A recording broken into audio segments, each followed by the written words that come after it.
Amém, queridos? Amém. Graças a Deus. Falar do livro de Daniel é algo que nos enche mesmo. É algo que nos leva a esperar por algo além do que nós vivemos aqui. Tudo que nós vivemos aqui é passageiro. E falar do livro de Daniel é falar de coisas futuras. Essa semana, eu estava meditando sobre isso. O que o livro de Daniel tem causado em mim não é ansiedade, nem medo. O que o livro de Daniel tem causado no meu coração é saudade. E eu fiz essa pergunta para mim mesmo. Como alguém pode sentir saudade de um lugar onde nunca foi? Não sei. Mas sinto saudade de um lugar onde nunca fui. Mas um dia tenho a certeza que estaremos lá. Esse vinho que já começamos a falar na reunião passada, sobre o vinho bom e o vinho ruim, havia uma diferença dentro da cultura da época, já no Novo Testamento, que se tratava o vinho bom e o vinho ruim. Havia uma maneira de se diferenciar o que era o vinho bom e o que era o vinho ruim. E na reunião passada o Edivaldo até tocou nisso, né? Se a gente pode tomar vinho ou não, uma taça de vinho, né? Faz bem para o coração. As pessoas falam, né? E foi tocado nesse assunto a respeito do vinho. E aflorou no meu coração algo que eu já tinha recebido do Senhor a respeito de vinho. A respeito do que significa o vinho bom. O que era o vinho bom? A primeira coisa que nós temos que entender é que o vinho fazia parte da cultura da época.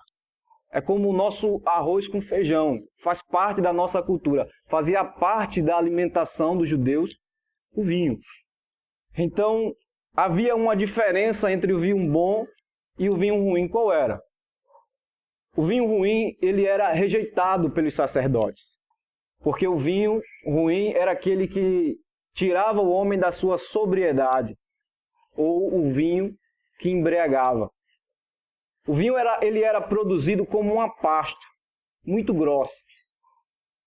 Então, quando esse vinho ia ser ingerido, se era colocado várias partes de água para que esse vinho se tornasse um suco de uva, aquilo que nós conhecemos hoje.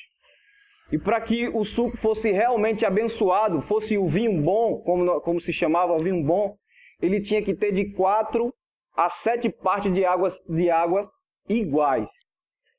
Se eu colocasse um copo de pasta de vinho, eu tinha que colocar no mínimo 4 partes de água igual, ou até 7, para que esse vinho fosse abençoado pelos sacerdotes e fosse visto ou conhecido como o que nós conhecemos biblicamente no Novo Testamento como o vinho bom. Era o vinho que os sacerdotes abençoavam. Era o vinho que fazia parte da cultura, que fazia parte da alimentação, que trazia benefícios para a saúde, para o corpo. Era essa a grande diferença. Porque o vinho ruim embriagava, tirava o homem da sua sobriedade, da sua capacidade de entendimento. E o vinho bom trazia ao homem uma alegria misturada com a saúde corporal. Sendo também abençoada pelos sacerdotes, logo também abençoada por Deus. Então essa era a grande diferença entre o vinho bom e o vinho ruim. E esse vinho que era oferecido a Daniel nesses dias, logicamente que era um vinho ruim, que tirava o homem da sua sobriedade, que tirava o homem da sua capacidade de entender, de conhecer aquilo que está ao seu redor. Não falo não só da coordenação motora, mas eu falo de sobriedade como capacidade de entendimento. Amém? Essa é a diferença do vinho bom para o vinho ruim. Então, amados, muito bom, né? O entendimento. Nós sabemos que nos dias de hoje, nós ainda também provamos do vinho, né? E não aquele vinho engarrafado, mas o vinho do Espírito, né? A palavra disse também, né? Michael até até nos fez lembrar, semana passada, de que o Senhor disse que não colocaria vinho novo em odres velhos, porque esse odre havia de romper. Então, o vinho novo, o vinho bom, o vinho de boa qualidade, é um vinho que também requer um odre novo. Um odre de qualidade, para que ele não possa vir assim a se romper, né? Vamos dar continuidade, né, irmãos? Dar continuidade desde a rejeição de Daniel para com os condimentos e os vinhos oferecidos a ele dentro daquele cardápio dos manjares do rei. E aqui nós vamos dar continuidade falando ainda dos desafios, ou do grande desafio, ainda na esfera física, que Daniel e os seus 3 amigos receberam na vida de cativeiro no palácio de Nabucodonosor, ou ainda convivendo em Babilônia. Então nós vamos começar nesta noite, na verdade já começamos falando do vinho, vamos dar continuidade nesta noite, lendo o livro de Daniel no capítulo 1 e no versículo 12. Vamos ver o que diz esse versículo e o que nós podemos extrair aí dessa escrita tão maravilhosa que Daniel escreveu e o Senhor permitiu que chegasse para nós até os dias de hoje. Daniel, capítulo 1 e o versículo 12. Peço que façam experiência com seus servos durante 10 dias. Não nos dê nada além de vegetais para comer e água para beber. Então quem foi que falou isso? Daniel. Daniel pediu para que o chefe da cozinha oferecesse para ele durante 10 dias como uma forma de experiência. Que não fosse dado a ele nada daquilo que estava posto na mesa do rei, juntamente com aqueles manjares. E nós vimos essa semana, na comunhão com o Estil, um detalhe bastante importante nesta comida, neste alimento oferecido ali a Daniel e aos seus 3 amigos. É que não foi apenas uma comida comum entre os babilônicos, mas a palavra retrata como sendo finas iguarias, finos manjares, ou seja, era uma comida com um requinte elevado. Não foi apenas uma comida comum do dia a dia, foi uma comida que tinha um refinamento e que era servido justamente para a maior autoridade daquela época, que era o rei Nabucodonosor. Então, queridos, quando Babilônia chega para nós, para nos atacar, para nos assediar, ela não oferece para nós qualquer tipo de alimento.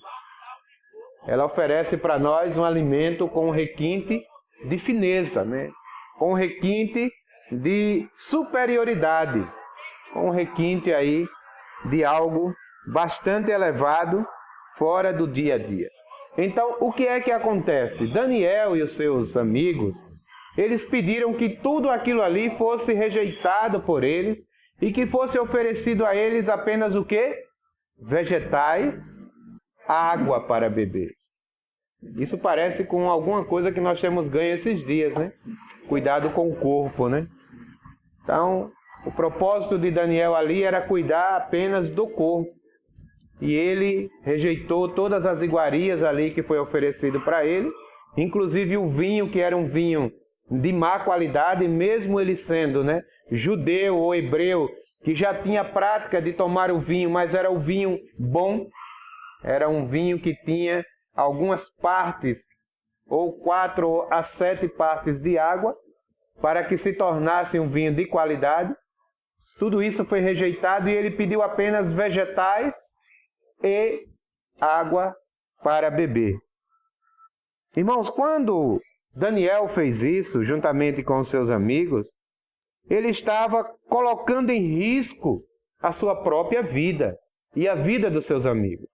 Porque foi uma afronta para o rei essa rejeição de Daniel e dos seus amigos.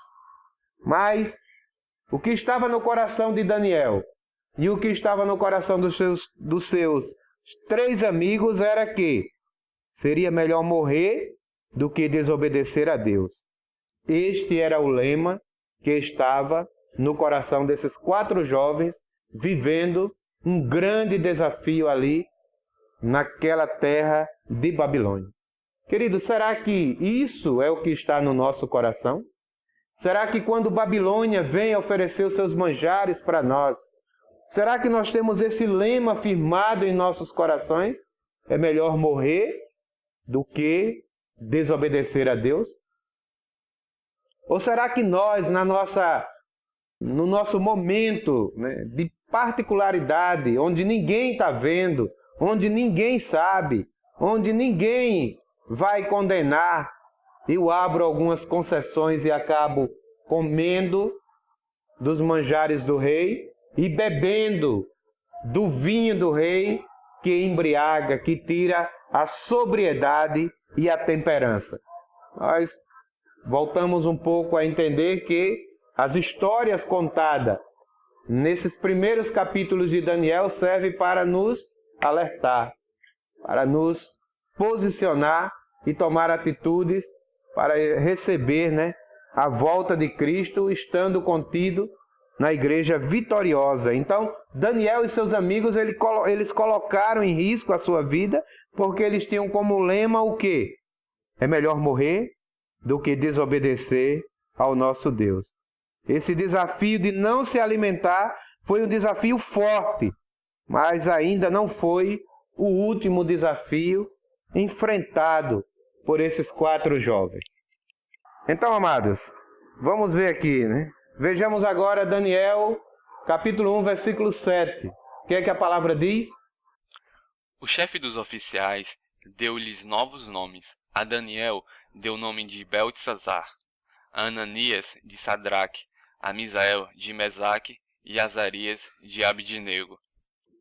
Os irmãos já sabiam que esses nomes apresentados na Bíblia, em que é citado em tantas pregações, é citado aí tantas vezes pela cristandade, né? Já foram dadas muitas mensagens em cima desses nomes. Os irmãos sabiam que foram nomes trocados pela Babilônia? Sadraque, Mesaque, Abidnego, né? Ou Abidnego. O próprio Ananias, o Daniel, todos eles foram trocados, os seus nomes, quando eles chegaram na Babilônia. Então, por que a Babilônia mudou os nomes dos judeus? Você tem que entender que, numa cultura hebraica, onde vivia Daniel e os seus amigos, para o judeu, o nome é carregado de significado. E quando o pai ele dava o nome ao filho, ele o fazia por alguns motivos. Ele fazia ou por circunstâncias do nascimento do filho, ou alguma coisa que ligava esse filho a Deus.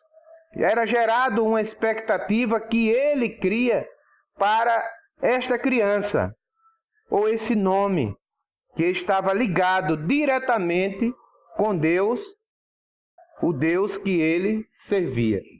Então não era um nome colocado aleatoriamente, como a nossa cultura dos dias de hoje. Nós simplesmente colocamos um nome e não tem nenhum significado e não está ligado a nada. É apenas o nome para a identificação de uma pessoa. A cultura dos hebreus, posteriormente os judeus, eles tinham um significado muito grande contido nos nomes que era dado às crianças, os filhos. E o nome de cada um desses 4 jovens que foram trocados na Babilônia tinha um significado muito forte. Mas o que acontece é que ao chegar na Babilônia, todos esses nomes foram trocados e esses nomes que foram dados a eles também tinham um significado dentro da Babilônia. Mas vamos ver alguns exemplos, né, de outros nomes que foram dados ainda entre o povo de Deus. Por exemplo, Elias. Qual o significado do nome de Elias? Deus é supremo. Então a gente vê que aquele profeta, o nome dele, tinha uma ligação direta com quem? Com Deus. Não foi o nome colocado aleatoriamente. Jeremias, outro profeta. Qual o significado do nome de Jeremias? Deus é exaltado. Neemias, outro, né? Qual o significado? Deus conforta. Ezequias, Deus é minha força. Isaías, né? Esse é bastante conhecido, né? Então, o nome de Isaías é salvação de Deus. Obadias, né? Tido como profeta menor, servo de Deus. Então a gente vê que entre o povo de Deus, você percebe que os nomes da cultura hebraica e posteriormente dos judeus estão carregados de monoteísmo. Sim ou não? Sim. Tudo aponta para um único Deus. Então, foi uma troca bastante maligna aquilo que fizeram com aqueles 4 jovens ainda cativos em Babilônia. Então, o nome do povo de Deus era um nome carregado de monoteísmo. E nós vamos ver que esses 4 jovens que foi mudado o seu nome, foi mudado com uma má intenção maligna muito forte. Então, como nós vimos ainda nas reuniões anteriores, o nome Daniel, que é um prefixo com um sufixo, ou seja, aquele que veio da tribo de Dan, né?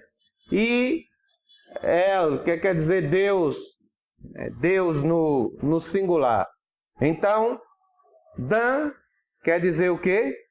Juiz, né? E El, Deus. E o significado é Deus é meu juiz. Então pense você que chega um jovem desse, com todas aquelas referências que foram requisitadas para que fosse levado de Jerusalém para a Babilônia, um menino, um jovem com aproximadamente 18 anos de idade, com um nome que tem o significado que Deus é meu juiz. Automaticamente isso incomodou a cultura daquele rei, o coração daquele rei e a cultura daquela Babilônia que vivia um monoteísmo, que vivia um politeísmo, que não aceitava a presença de um único Deus como sendo o Deus daquela nação. Então, automaticamente, eles pegaram o nome de Daniel e trocaram para que nome? Beltesazar. E o que quer dizer Beltesazar? Bel, proteja a sua vida, ou a vida do rei. Esse é o significado do nome Beltesazar. E quem é Bel? Bel é uma das deidades ali da Babilônia. Não é a maior, porque na época a maior deidade da Babilônia era Marduk, mas Bel era uma das deidades muito conhecida ali na Babilônia e muitas das vezes os babilônicos chamavam Marduk de Bel, pela ligação tão forte do tipo de deidade que Bel representava naquele lugar. Mas mais na frente nós vamos ver que eles tinham 2 tipos ou 2 categorias de deuses.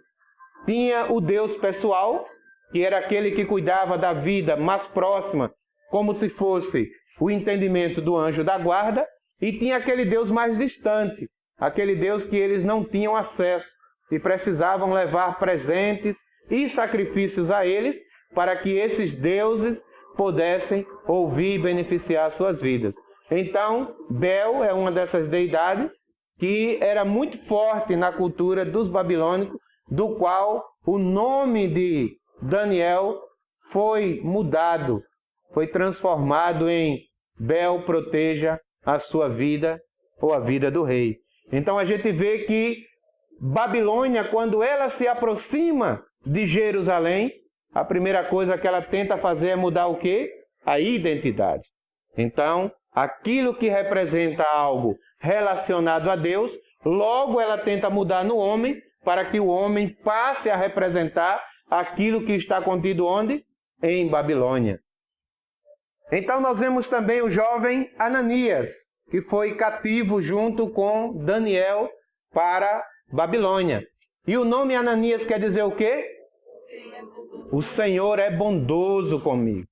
Então chega um jovem ali, naquele lugar, onde a cultura deles era totalmente voltada para deuses desconhecidos, e chega esse nome forte e imponente ali dizendo: Deus é bondoso comigo. E isso incomodou o coração deles. E eles transferiram ou mudaram o nome de Ananias para que nome? Sadraque. Esse Sadraque que posteriormente nós vamos ver que ele foi mandado para onde? Para a fornalha de fogo ardente. E agora o nome Sadraque, dentro da cultura babilônica, quer dizer o quê? Inspiração ao Deus Sol. Então, ele tira a centralidade do Deus de Ananias, ou do Deus de Jerusalém, ou do Deus daquele povo que foi estabelecido pelo Criador, e agora eles oferecem como uma inspiração ao Deus Sol. Então, o trabalho, ou todo o trabalho de Babilônia é apagar as referências de Deus nos nossos corações e nas nossas vidas. É tirar essa identidade que nos identifica como sendo representantes de Deus na terra e transferir para que nós sejamos representantes de outros deuses, de outras culturas, de outras crenças ou de outras coisas que estão totalmente distantes daquilo que é o próprio Deus. Então Ananias passou a se chamar Sadraque. Temos o outro jovem, que acompanhou aí essa missão de ser levado cativo para a Babilônia. E o nome dele era como? Misael. E a palavra Misael, ou o nome Misael, significa o quê? Semelhante a Deus. Mas, quando ele chegou em Babilônia, ele não permaneceu com esse nome. Esse nome foi trocado. E ele passou a se chamar como? Mesaque. Esse foi um dos jovens também que foi mandado para a fornalha de fogo ardente. Então, Misael significa semelhante a Deus. Mas quando ele chegou em Babilônia, Babilônia tentou mudar essa identidade dele, trocando o nome dele para Mesaque, que significa servo da deusa Sheba. Então, a gente vê que foi muito forte e muito mal intencionado a troca do nome desses jovens ao chegarem na Babilônia. Mas me diga uma coisa, querido. Quando nós temos esse contato com o mundo, quando nós temos esse contato com Babilônia nos dias de hoje, será que ela aceita a nossa identidade? Não.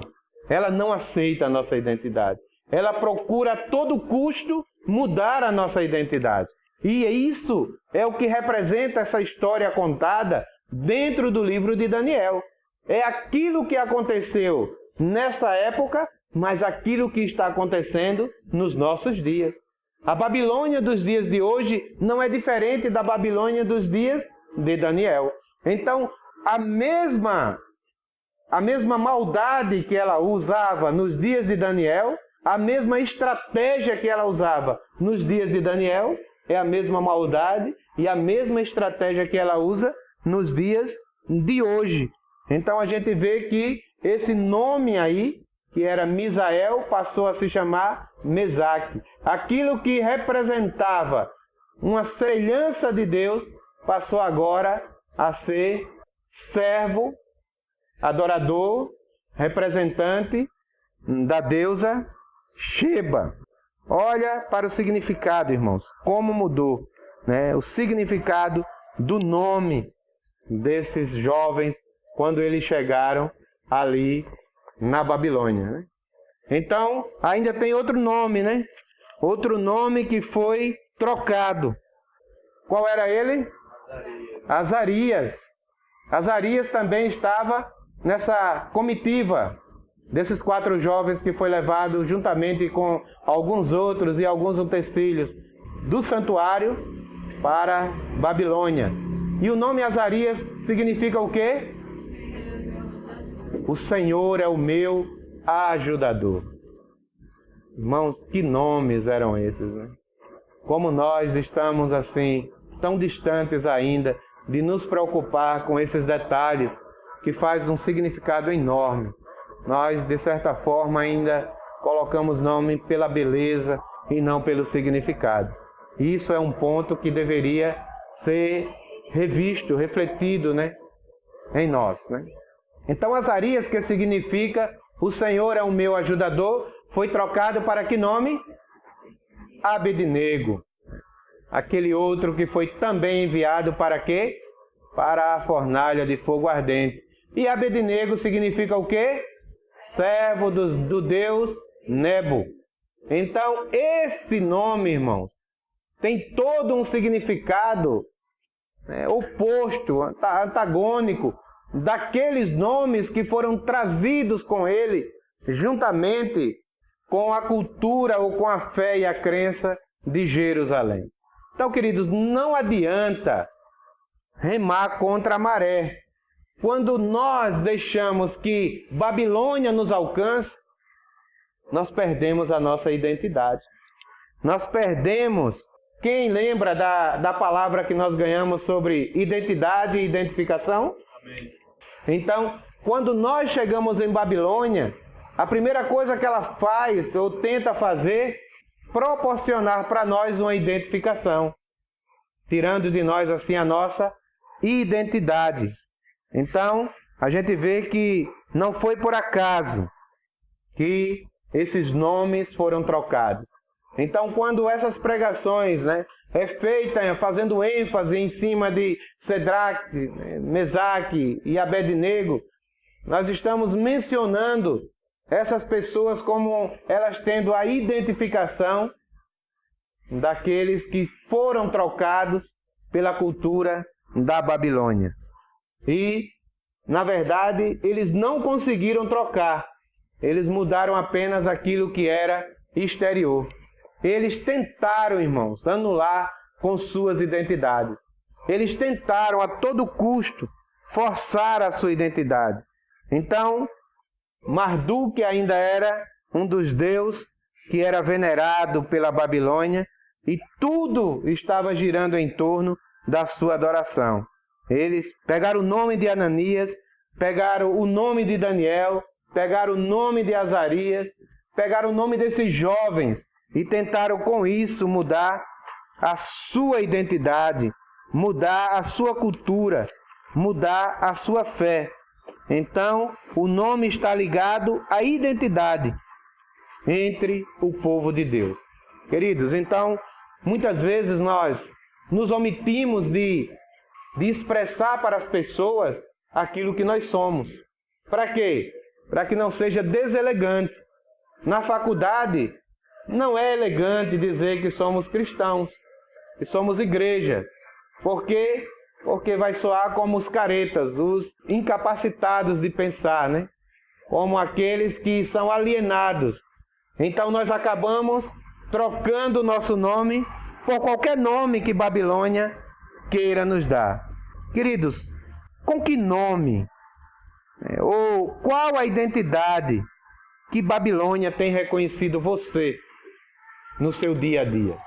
Será que Babilônia tem olhado para você e tem visto em você um Ananias? Será que Babilônia tem reconhecido em você um Daniel? Será que Babilônia tem reconhecido você como um Azarias? Ou será que Babilônia tem dado uma nova identidade a você e você tem recebido isso, acatado isso e vivido dentro disso? Quem é esse? É o crente paraguai.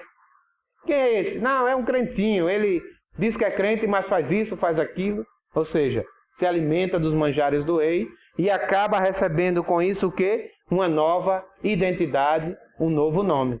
Então, o objetivo ou o significado da troca desses nomes foi fazer com que a identidade desses 4 jovens fossem definitivamente o quê? Apagada.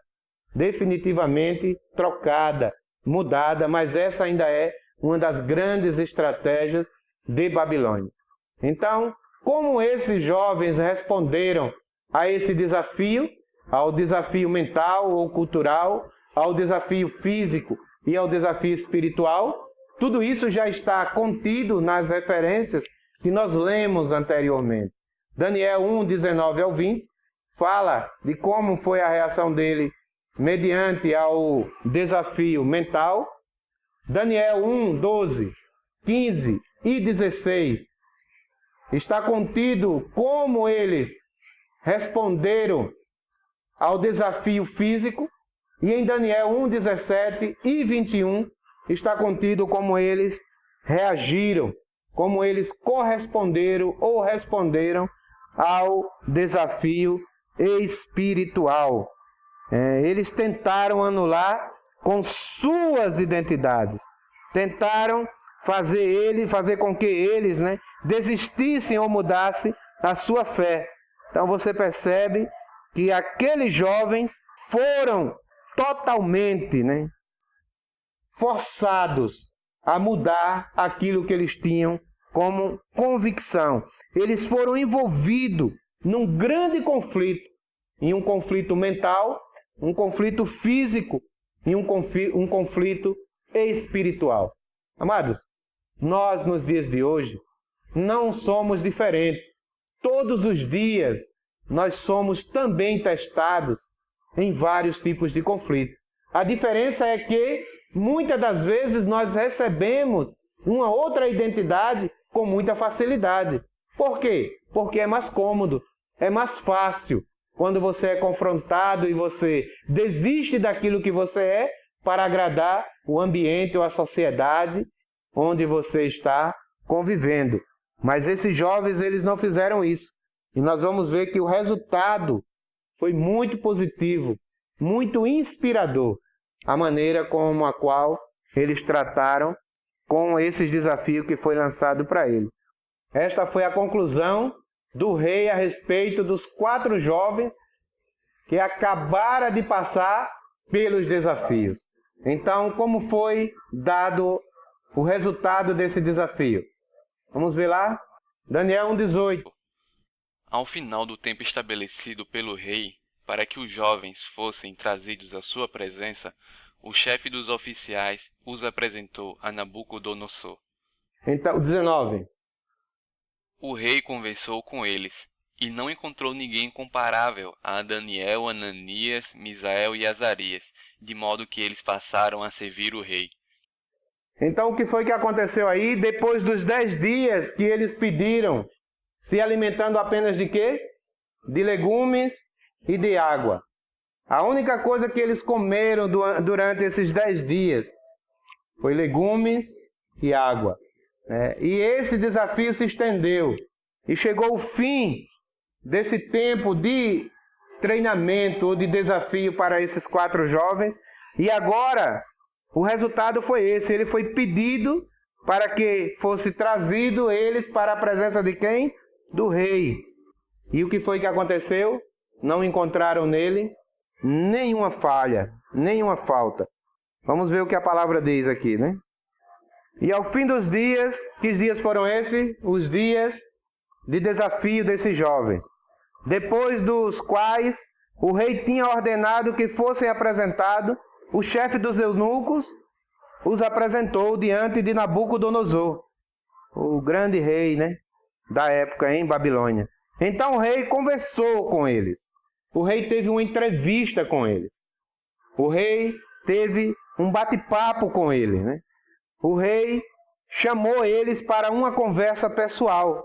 O rei conversou com eles e entre todos eles não foram achados outros tais como Daniel, Ananias, Misael e Azarias.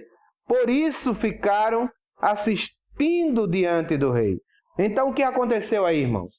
O rei chamou todos os sábios de Babilônia a estarem convocados nesta reunião.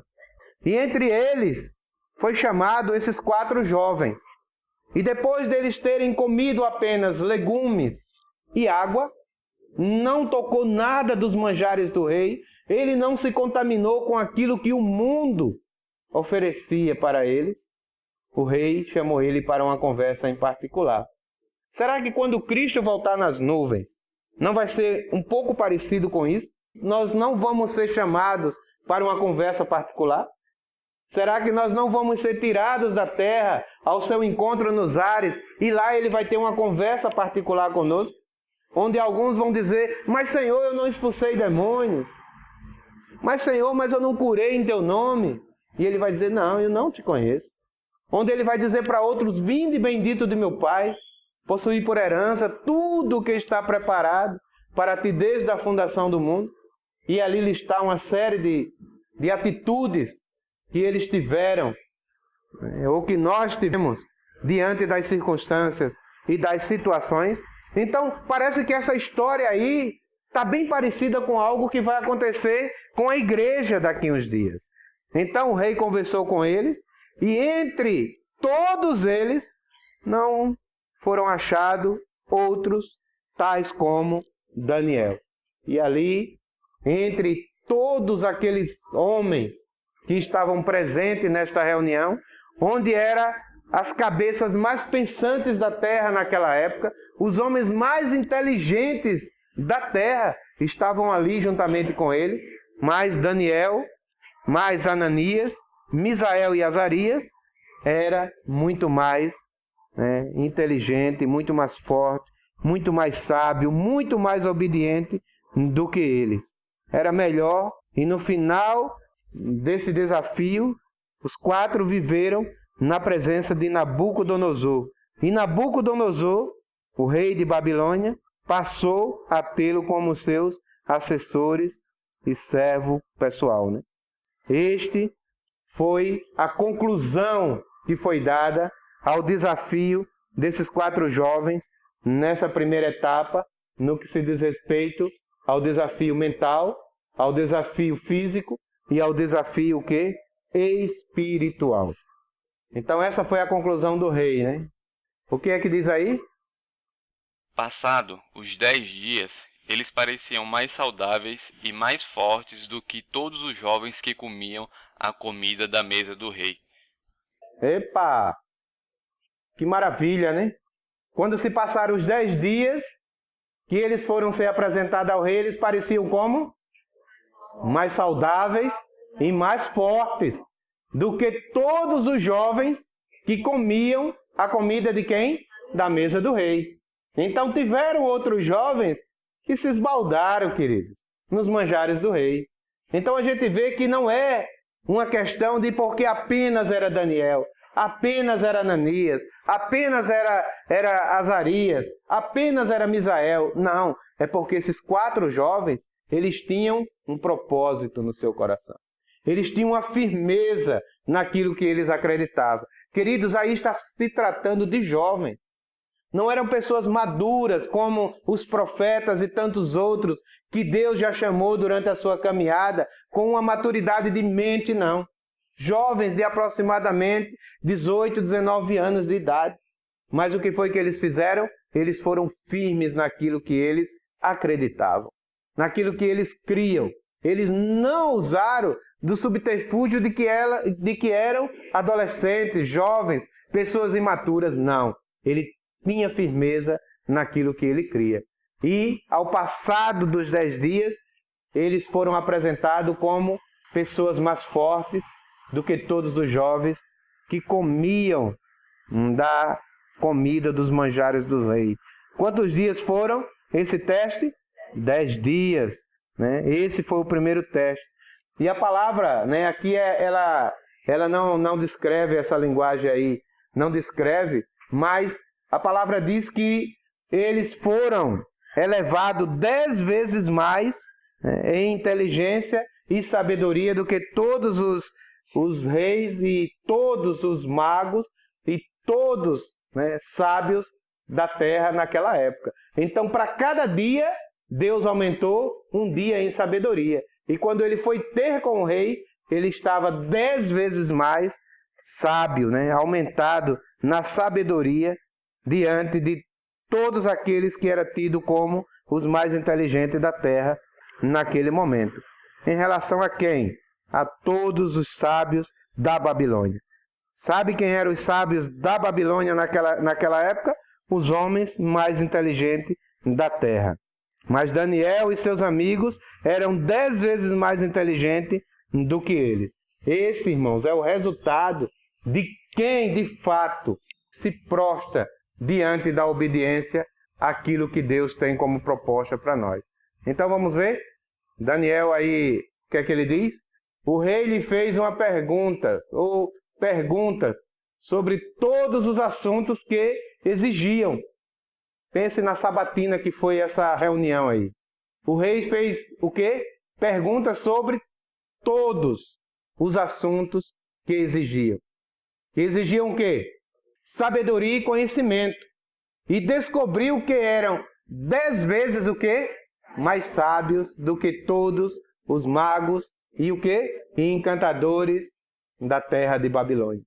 Mas isso aí, irmãos, não é uma competição de capacidade intelectual.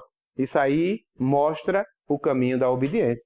A questão é que muitas das vezes nós ficamos deslumbrados com pessoas que apresentam para nós apenas cultura. Chega uma pessoa cheia de conhecimento da cultura e nos deixa deslumbrados.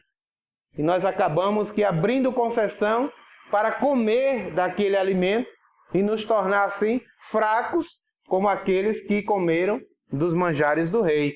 Nós não nos contentamos em comer apenas legumes e água. Ali fala de um alimento simples, mas de um alimento bastante nutritivo, como sendo a palavra de Deus e a oração. Como sendo a oração, como sendo a comunhão. São alimentos que não têm muito atrativo e que não traz uma evidência para a sabedoria do homem. Mas é isso que alimenta de fato e leva o homem a ter uma capacidade de viver, de pensar, de praticar 10 vezes mais aquilo que o mundo consegue galgar com o seu plano ou com a sua prática apenas nesse plano terreno, né? Então, nesse momento nós vemos que Daniel e seus amigos, eles mostraram uma superioridade. E assim, irmãos, o término, né, desse desafio mostra um resultado espetacular.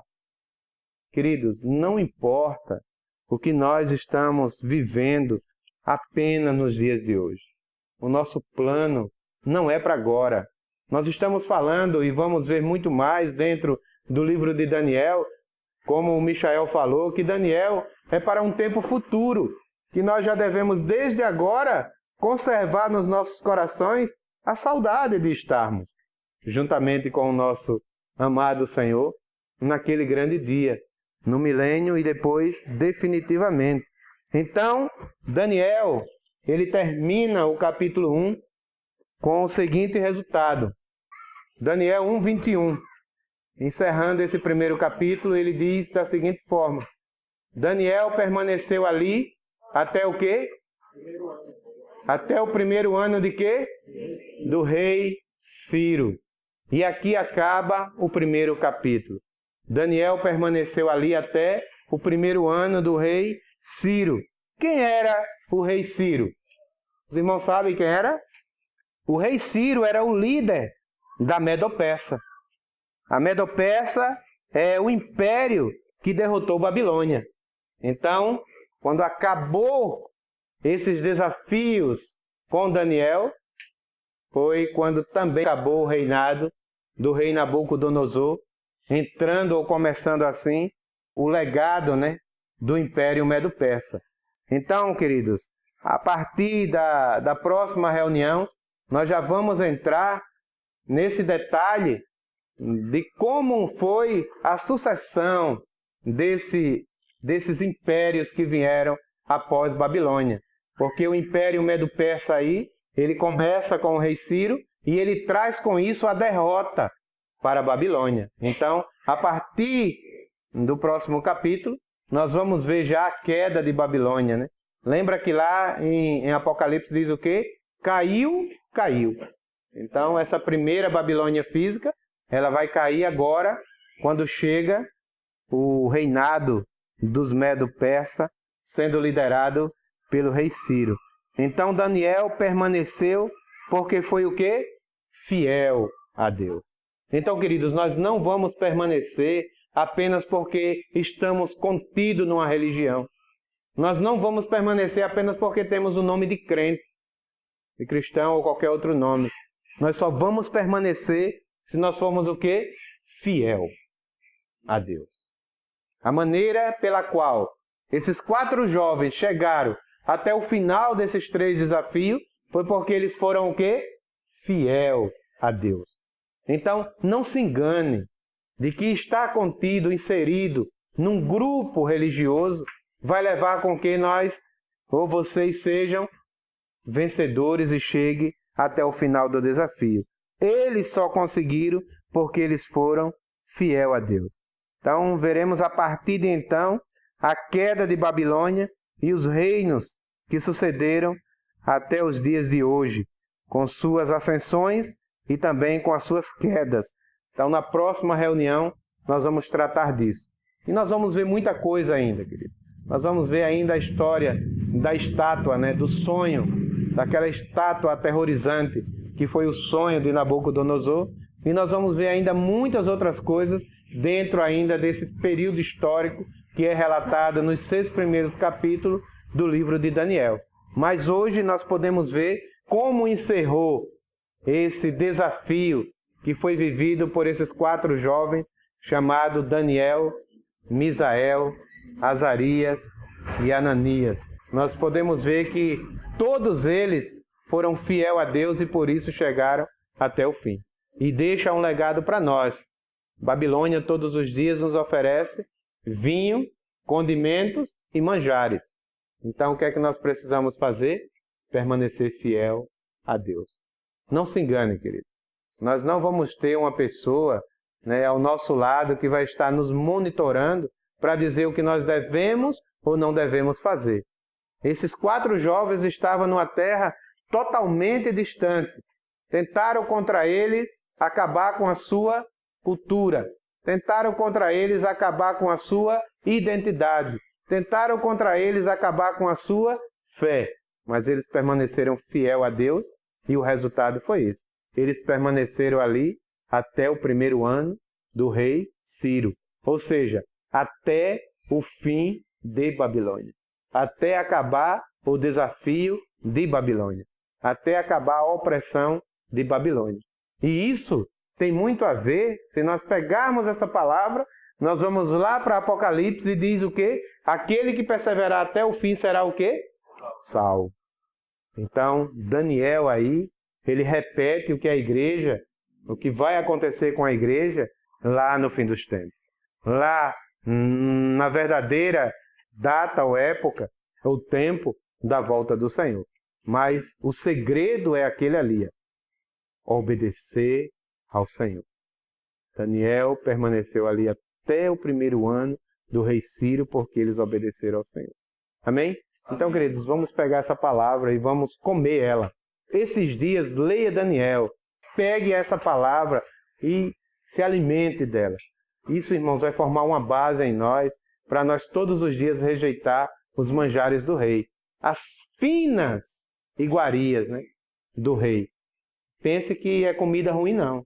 A comida que o mundo nos oferece, que a carne nos oferece, que a nossa mente nos oferece, são comidas boas, comidas saborosas, mas não vai fazer com que nós venhamos permanecer até o fim. Vai nos fazer perecer antes que o fim chegue. E naquele dia, ainda que queiramos argumentar diante do rei, o rei vai olhar para nós e vai dizer, olha, eu não te conheço. Mas para aqueles que forem fiel ao Senhor, ele vai dizer o quê? Que não encontrou ninguém com tamanha obediência, sabedoria, e vai nos chamar para servir e viver com ele eternamente. Jesus é o Senhor.